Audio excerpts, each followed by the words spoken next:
Guys, Beginner Smith here, doing a quick review on a Springfield Armory 1911 mil-spec. Now these come in several different models, everything from a GI, a mil-spec, loaded, trophy match, TRP, so on and so forth. Just depends on how much money you have in your pocket. Alright, now I have opened this before, but I'm going to go walk you through the original unboxing, basically, if you will. You got your holster and your mag carrier here.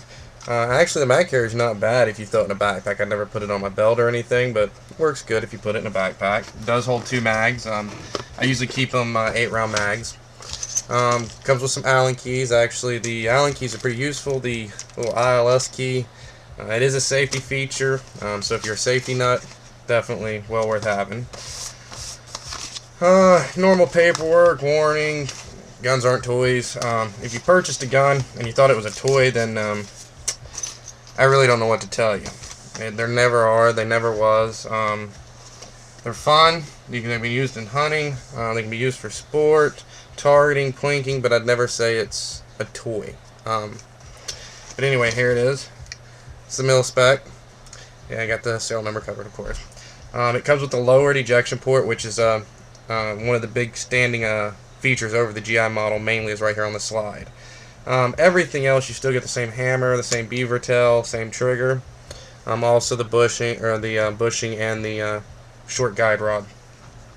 But it does have the beveled magwell, which is huge. That's one thing that when I talked to a couple guys, they said, you know, just to have that done alone was a lot of money. I paid actually about $100 or less more for this versus the GI, and I got it in the stainless steel. Only because I've got a parkerized Beretta. I love the Beretta. I don't think anybody could talk me out of the 92. I think it's one of the greatest guns ever. It's never failed. Yeah, it doesn't have the power 45 does, but it's definitely the most reliable firearm I've ever had the pleasure of shooting. Now, as far as this one goes, this is what it comes with out of the box, basically. What you see is what you get right here. It is kind of shiny. I like that. The spurred hammer here, a lot of people, oh, you'll get hammer bite, this, that, and the other. I've shot it, never had a problem. The only thing I did was just the side-to-side rubbing here. I got kind of a problem because it bit into my hand. Now, the only thing was when it bit into my hand, not really the hammer, but just working back and forth, it'll put a blister on, because, I mean, the gun does have a nice little kick to it. Other than that, the gun itself, haven't had any problems out of it. First couple shells, fired through it. I think the first 1 through 5 jammed. I had 2 jam on me. Right off the bat, I got a little worried, but then again, it hit me. You know, a lot of guns, Glocks, Sigmas,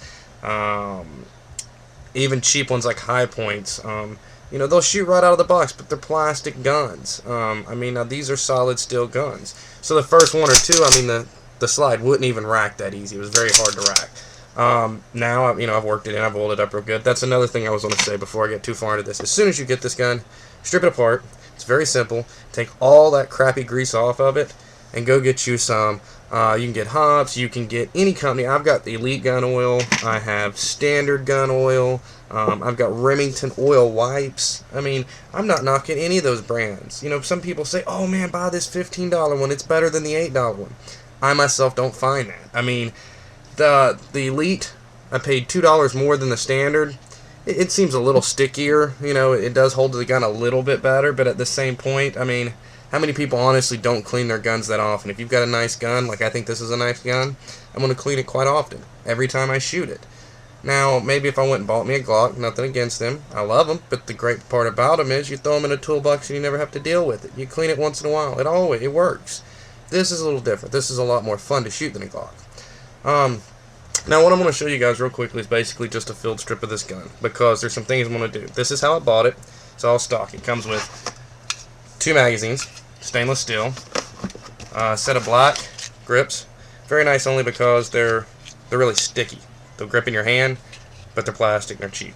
So you don't want to take a really nice gun somewhere. And I mean, $600 to me, I feel like that's, you know, that's nice, and that's, you know, at the low part. There was tax and all that other stuff involved. So, you know, around $6.50 for this, and I'm very happy with it. It comes with a brush. I would never use if you see the metal. I don't know what Springfield was thinking. Sticks out the top.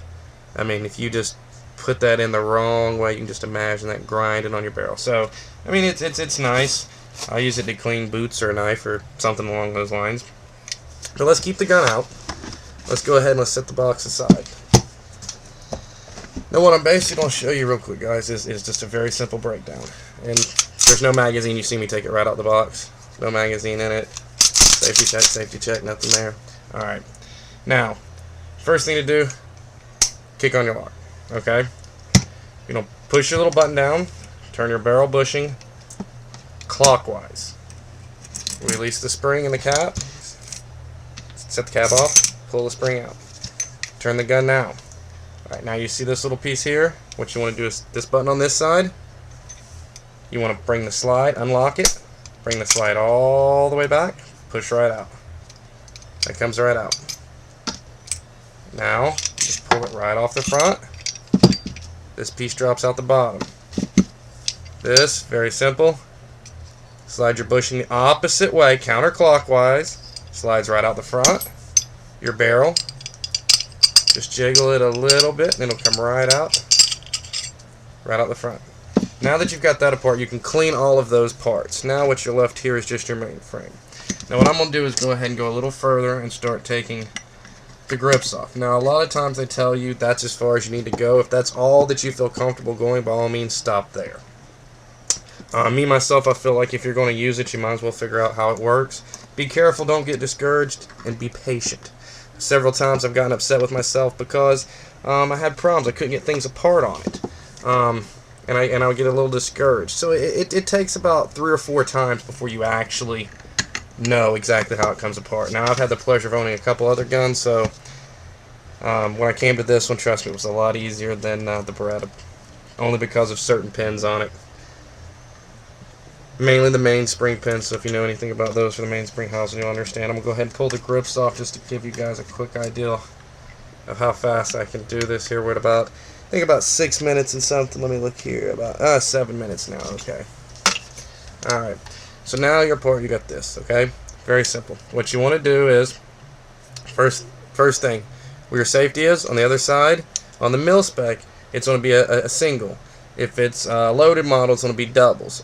I mean, even the loaded model is very similar, but the mil-spec and the GR are the ones I really want to talk about, only because the way they're cut in the back, you don't come with a beaver tail. You have a duck tail or a duck bill, you know, whatever the exact name is there. So don't quote me on that one. But you pretty much just wiggle this, your safety, wiggle it up. Safety comes out. Little spring falls right out. Then what you need to do is right there. That pin right there that holds your mainspring in. What you want to do is you just want to take a rag and lay down, take a punch.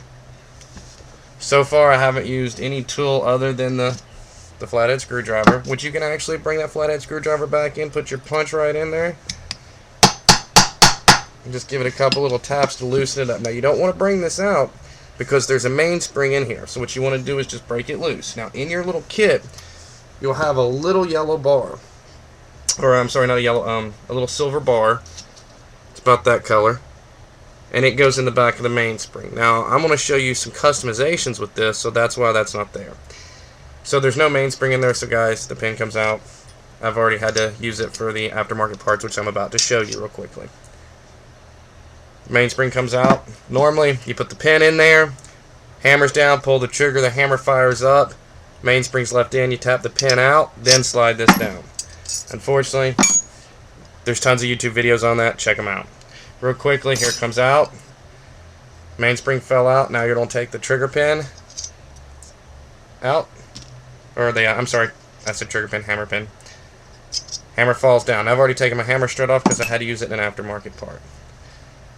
One more part. We'll bring it all the way down. Take the second pin out. That's going to release your sear. Tap on the top. There's your disconnect. Alright, now we're going to stop this video. Tune in for part 2. Thanks, guys.